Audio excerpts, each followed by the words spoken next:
Meus caros, o próximo governo não poderia ter começado de pior forma. Refiro-me ao facto do próprio Presidente da República ter dado com os pés a António Costa, lhe ter voltado as costas por indecente e má figura e nem sequer ter disfarçado o seu mal-estar perante o facto de ter sabido da constituição do governo pela comunicação social e não pela boca do Primeiro-Ministro. De tal forma ficou desagradado que cancelou a audiência que teria hoje mesmo com António Costa, ou seja, tratou António de Costa abaixo de Costa. Portanto, esta legislatura, no que se refere às relações entre o Primeiro-Ministro e o Presidente da República, não poderia ter começado de pior forma. E quem disser o contrário está, obviamente, a mentir. E eu até fico admirado com a comunicação socialista portuguesa, porque realmente em todos os canais que eu vi, ninguém desculpa Costa por esta fuga de informação monstruosa. Porque, sejamos claros, um ministro, enfim, poderia ter feito uma fuga de informação relativamente a si próprio. Agora o que aconteceu foi que a lista inteira foi dada a conhecer aos jornais e às televisões e uma lista inteira, quem a tem é apenas Costa e os seus mais próximos, os seus serviços. Não é nenhum dos ministros que incorpora essa mesma lista.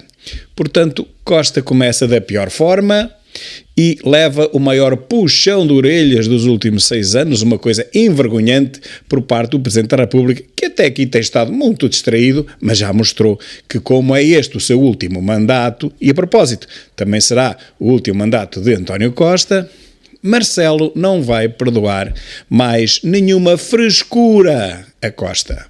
Costa, a partir de agora, tem que se portar na linha, porque senão Marcelo cai-lhe em cima. Tudo isto é hipócrita, porque Costa nunca deixou de ser Costa, tal como Marcelo também nunca deixou de ser Marcelo. Mas lá está, como se trata da última legislatura de ambos, nem Marcelo nem Costa têm nada a perder e, portanto, eu acho que isto vai ser uma guerra sem quartel e mantenho o que sempre tenho dito desde 30 de janeiro. Este governo não vai durar 4 anos, mas talvez dure 4 meses. Sobre a composição do governo propriamente dita. Bom, vamos colocar aqui uma escala de 0 a 20, como no ensino secundário. 0 é 0 e 20 é o máximo. Bom, o simples facto de os 2 piores ministros da história de Portugal terem desaparecido deste novo governo já é muito bom. O Cabrita e o Matos, não sei quê, o das barbichas, do hidrogénio. E mais o seu comissionista Galamba, mas que afinal fica no governo na mesma. Bom, tirando o Galamba, isto é tudo boas notícias para Portugal. E só por aí o governo já não tem nota que eu lhe estava a atribuir, que era de menos infinito. Menos infinito passa para 0, o que é uma grande progressão, com a não inserção dos 2 piores desgraçados governantes da história de Portugal desde Dom Afonso Henriques. Sossega. Portanto, partimos mesmo do 0. Temos mais 2 boas notícias. A Ministra da Justiça, que nunca o foi, nem Ministra e muito menos da Justiça, e o Ministro da Educação, aquele rapazola, que também nos deixa em paz a todos, aos professores, aos alunos, são 2 notas igualmente positivas. Portanto, o próximo governo, em vez de ter 0, já vai ter 5 pontos. Há o problema do Galamba, mas o Galamba ser o ministro das barbichas também não fará grande farinha. Santos Silva sai dos negócios estrangeiros e vai para Presidente da Assembleia da República, menos mal, tínhamos lá provavelmente a pior personagem que durante os últimos anos foi Presidente daquela Assembleia da República, provavelmente o segundo pior português de Portugal, logo a seguir a António Guterres. Ferro Rodrigues vai-se embora, e só por isso me apetecia dar uma nota positiva ao governo, mas, como o Ferro Rodrigues não pertence ao governo, não o posso fazer. Portanto, Santos Silva vai para o lugar de Ferro Rodrigues, não é mal, é outra boa notícia.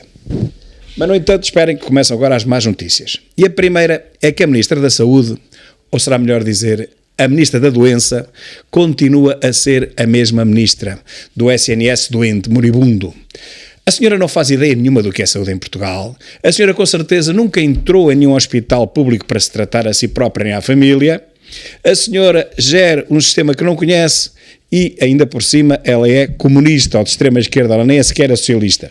Portanto, tem tudo para dar certo para o Partido Comunista e para o Bloco de Esquerda e para dar errado para a nação. O SNS é um desastre. Deixa morrer todos os dias portugueses que podiam ser salvos, poupados à morte. Isto acontece há anos, há 6 anos pelo menos. Há milhares de portugueses que foram apressados à cova, que se tivéssemos uma outra ministra, uma outra forma de ver a saúde em Portugal, teriam sido salvos. Geriu a pandemia da pior forma possível. Aterrorizou os portugueses durante 2 anos, ela e a avózinha Graça Freitas. E o castigo que recebeu por isso foi apenas o de ser reconduzida, nomeada para Ministra da Saúde. Lamento imenso que Marta Temido continue a ser a Ministra da Saúde deste país e, portanto, dos 5 valores que lhe tinha dado para o Governo, vou ter que lhe tirar já 2,5 e estamos com outros 2,5. Mas depois ainda há uma notícia pior. Imagine-se que para Ministro da Cultura foi nomeado o maior boy, o boyzão, o boião do governo socialista português. Um boião a quem tinham sido já adjudicados e já envolto em grande polémica as festividades milionárias dos 50 anos do 25 de Abril, e reparem que essas festividades começaram já hoje. Hoje, 2 anos antes da data prevista. E após o 50º aniversário do 25 de Abril, portanto que será festejado em 2024, daqui a 2 anos, este boião, o maior boy do mundo da história socialista, vai continuar a receber no seu chorudo ordenado de 4.500 euros por mês durante mais uma data de meses, 1 ano, ou coisa que o valha. Portanto, um escândalo, uma miséria, uma desgraça socialista. Um socialismo clientelar, como são todos os socialismos. Que mesmo assim, não satisfeito com este avançado do regime, super avançado, um opinadeiro da socialista que passa os dias na RTP3 a tentar convencer, não se sabe bem quem, talvez ele próprio, não sei. Não satisfeito com isto, com esta avança multimilionária, Costa ainda o guinda a Ministro da Cultura. Bem, realmente, agora compreendo aqueles que dizem que a cultura está de arrastos em Portugal. Não sei se estava de rastros antes disto, mas agora posso-vos garantir que sim. A partir de agora estará mesmo de rastros. Ao termos um tipo perfeitamente medíocre. Eu tenho ouvido a sua seleção musical na TSF. Não há música pior do que aquela que ele seleciona. O homem deve ser completamente surdo. Ele de música sabe tanto como eu sei de lagares, de azeite ou de espinafres. Ou menos, estou-vos a falar enquanto músico toda a vida o fui. Aquele tipo que gosta de música, ele só pode ser surdo. O resto não sei. O resto não entendo nada de pintura, nada das artes visuais, não pronuncio sobre isso. Mas de música, que é a minha praia, o homem é, no mínimo, completamente surdo. Aquele ouvido deve ser mais duro que uma bigorna. E eu já ouvi elogiar hoje o presidente da Associação dos Músicos e tal, porque ele gosta muito de música. Desculpem. Mas eu ouvir um surdo a dizer que gosta muito de música, não posso conter o riso. Só lhe faltava ser cego e gostar imenso de pintura.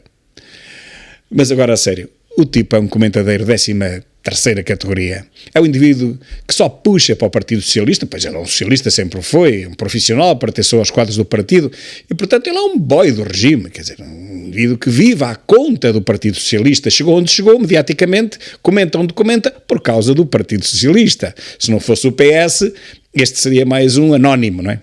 Não fosse o Partido Socialista e ninguém nunca conheceria o boião Adão, o boião 25ão. Mas realmente o Partido Socialista tem um condão, o condão de promover a mediocridade instalada mais básica que temos na sociedade. E portanto aqui temos um boião Adão a ministro, imagine-se, a ministro da Cultura. Não é da canalização, não é ministro das águas residuais, não, é ministro da Cultura mesmo. E, portanto, eu não quero pior mal aos agentes culturais de esquerda. os agentes da esquerda vão se dar bem, mas rapidamente vão perceber que ele também não tem verbas para nada, para mandar catar um cego. E, portanto, ele vai ter que privilegiar a extrema-esquerda, que, aliás, já está habituada a ser privilegiada. Mas como ele não vai ter dinheiro para pagar a todos, alguém vai ter que ficar para trás. E dentro em breve teremos a oportunidade de apreciar as queixas que serão feitas ao provavelmente mais atarantado e medíocre boy do regime, guindado descaradamente a ministro. Portanto, tenho que retirar outra vez os 2,5 valores que tinha dado positivos ao Governo e, na minha classificação final, este Governo acaba por, numa escala de 0 a 20, justamente com a nota de 0. É verdade que partimos do menos infinito.